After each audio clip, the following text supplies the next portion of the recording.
এখন বর যদি না যায় 500 খাইতে দেবে, গেট দিয়ে ঢুকতে দেবে? আমাকে ওই জায়গায় একজনের বিয়েতে সবাই রেডি হয়েছে, বরযাত্রী যাবে। বর সেই দিন ওই পাট কাটে আইসিও কয় আমাকে ওই দিক, ঠিক আছে নাকি? পাট কাটা আইসিও না, বড় কাশি, ওই বড় কাশি আইসো নিয়ে ও রেডি হয়েছে, গামছা টামছা মাথায় বেঁধে মাঠে যাবে। ওর হলো বিয়ে সেই দিন।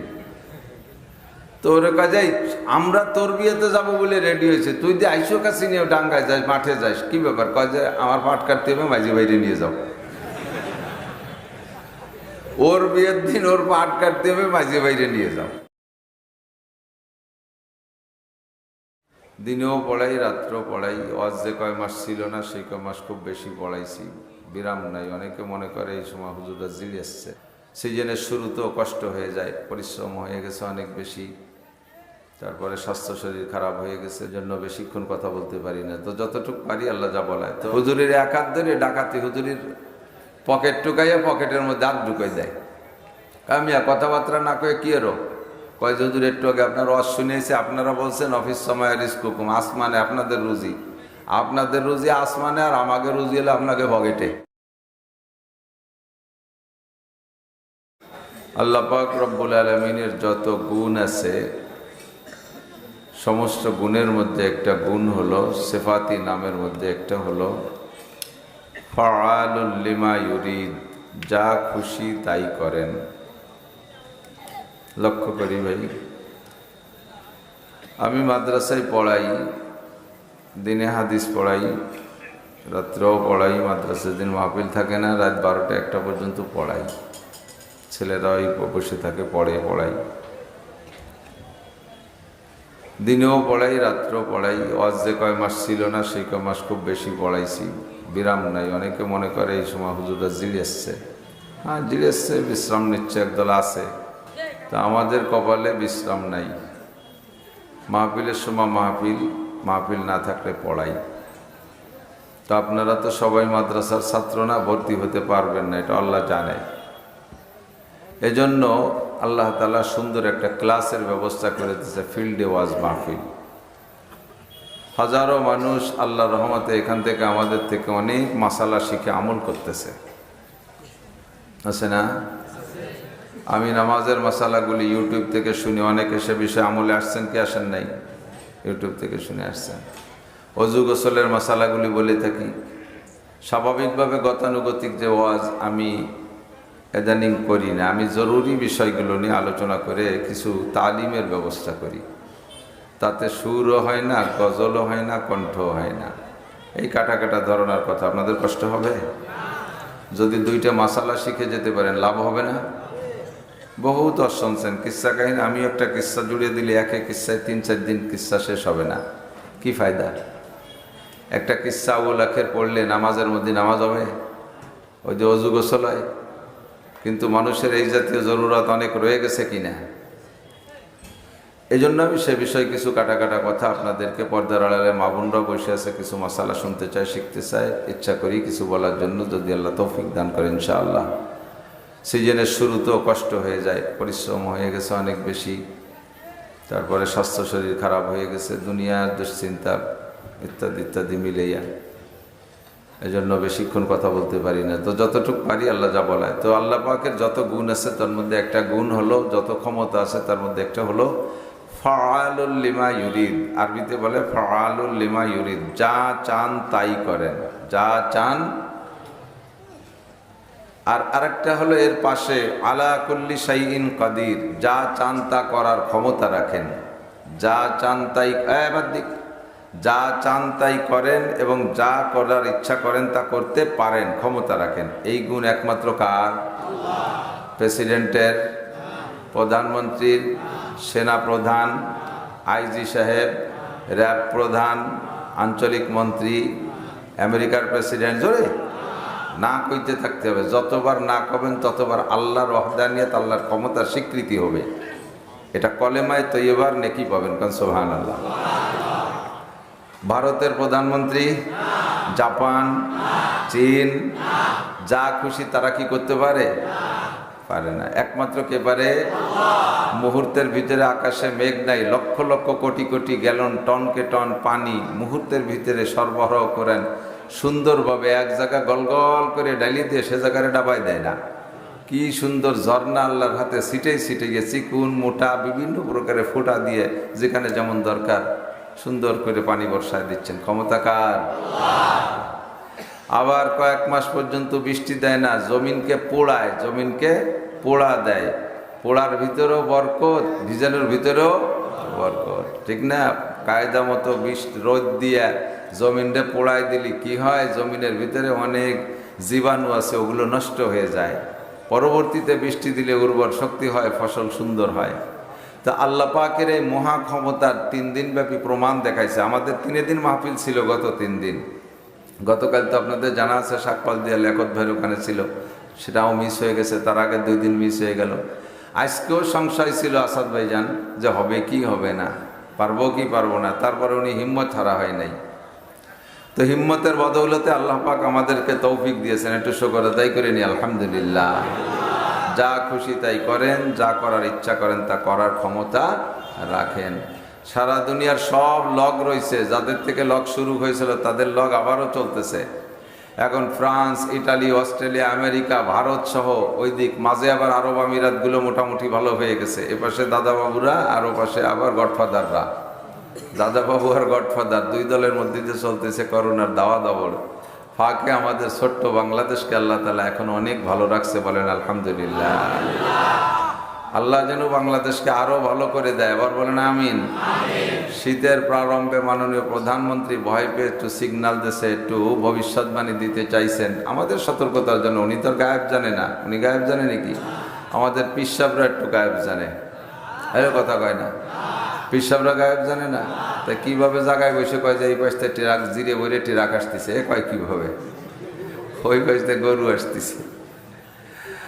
আল্লাহ হেফাজত করুক। সব জায়গায় গোয়েন্দা লাগানো আছে, ওনরা ইনফরমেশন দেয়, খবর দেয়, সেই খবর কয়ে দেয় যাতে আমরা মনে হয় যে জম্মের কলনি, আসলে বিলান কিছু না। ইন্নাল্লাহা ইনদাহু ইলমুস সাআ, গায়েবের খবর একমাত্র কার কাছে?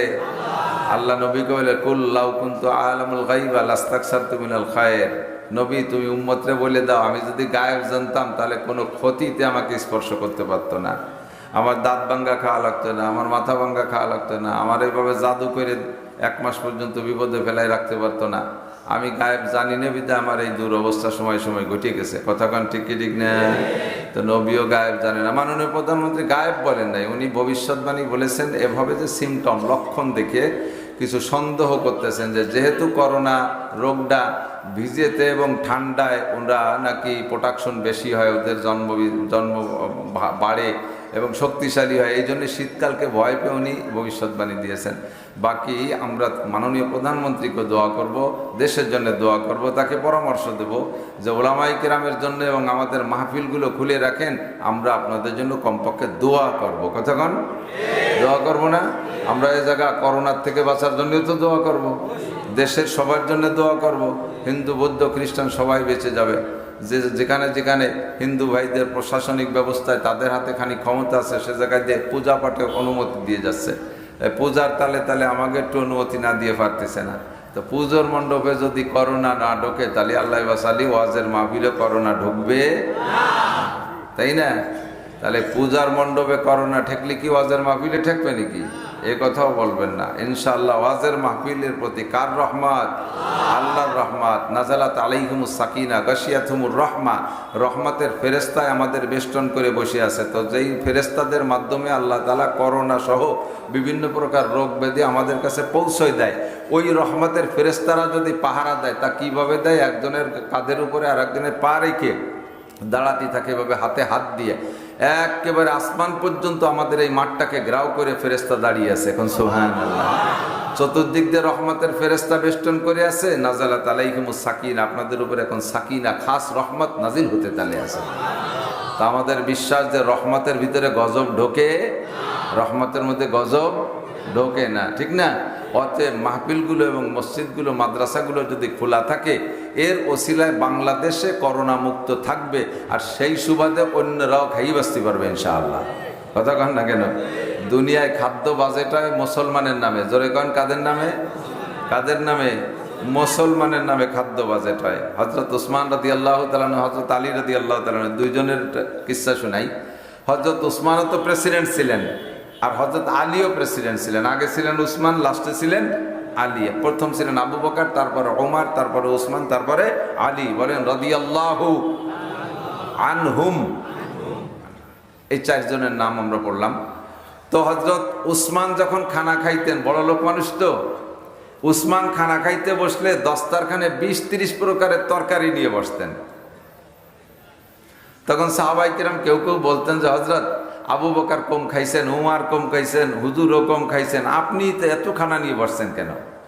তো হযরত উসমান বলেন, মিয়া, আল্লাহ পাক দুনিয়ায় যে আসমান থেকে খানা বরাদ্দ দেয়, খানা আসে কোন জায়গা থেকে? ওয়াফিস সামাই রিজকুকুম ওয়া মা তুআদুন। জোরে অফিস সামাই রিজকুকুম ওয়া মা তুআদুন। আসমানে তোমাদের রিজিক রয়েছে এবং তোমাদের যে সকল বিষয়ে ওয়াদা দেওয়া হয়েছে তাও আসে কোন জায়গা থেকে? আমি মাঝে মধ্যে কয়ে থাকি, কথা এসে গেলি না করলে ভালো লাগে না। আমাকে এক বক্তা গেছে ওই উত্তরবঙ্গের টাঙ্গাইলের ওই পাশে ওয়াজ করতে, আসার পথে ফাঁকা জায়গায় গাছ ফেলাইয়া ডাকাতি ধরছে হুজুরে। ডাকাতি ধরে গেট খুলাইয়া হুজুরে নামাইছে, নামাইয়া হুজুরের এক হাত ধরে ডাকাতি হুজুরের পকেট টুকাইয়া পকেটের মধ্যে হাত ঢুকাই দেয়। কামিয়া কথাবার্তা না কয়ে কি এরো কয়, হুজুর একটু আগে আপনার ওয়াজ শুনেছি, আপনারা বলছেন অফিস সময় রিজকুকুম, আসমানে আপনাদের রুজি, আপনাদের রুজি আসমানে, আর আমাকে রুজি হলে আপনাকে পকেটে। আপনারা আসমান থেকে পকেটে নিয়েছেন, আমরা নিয়ে যাচ্ছি, কথা কইেন না। তো রুজি আমাদের কোন জায়গা থেকে আসে? আসমান থেকে আসে, কথা কান ঠিক না? আসমান থেকে। তো হযরত উসমান বলেন, আল্লাহ পাক রব্বুল আলামিন আসমান থেকে যে রুজি পাঠান, সারা দুনিয়ার সমস্ত মখলুকের রুজি আসে আসমান থেকে। এর একটা ওসিলা লাগবে না ভাই? 500 বরযাত্রী গেছেন কোনো জায়গায় খাইতে, কোনো বিয়েতে গেছেন, এই বিয়েতে বরযাত্রী 500 লোককে খাওয়াবে, ওসিলা কে? জোর হলো না? বর না? বর যদি না যায় 500 খাইতে দেবে? গেট দিয়ে ঢুকতে দেবে? আমাকে ওই জায়গায় একজনের বিয়েতে সবাই রেডি হয়েছে, বরযাত্রী যাবে, বর সেই দিন ওই পাট কাটে আইসিও কয় আমাকে ওই দিক, ঠিক আছে নাকি? পাট কাটা আইসিও না, বড় কাশি, ওই বড় কাশি আইসো নিয়ে ও রেডি হয়েছে, গামছা টামছা মাথায় বেঁধে মাঠে যাবে, ওর হলো বিয়ে সেই দিন। তো ওর কাজে আমরা তোর বিয়েতে যাবো বলে রেডি হয়েছে, তুই দিয়ে আইসো কাশি নিয়ে ডাঙ্গায় যাস, মাঠে যাস, কি ব্যাপার? কয় যে আমার পাট কাটতে হবে, মাঝি বাইরে নিয়ে যাও। ওর বিয়ের দিন ওর পাট কাটতে হবে, মাঝি বাইরে নিয়ে যাও। তাহলে ও পাট কাটতে গেলে আর মাঝি বাইরে যত সাজায় নিক, মাইয়ে দেবে আর খাতি দেবে আপনাকে। তাহলে ওসিলা হলো বর, ও বরকে যাইতেই হবে, ঠিক না?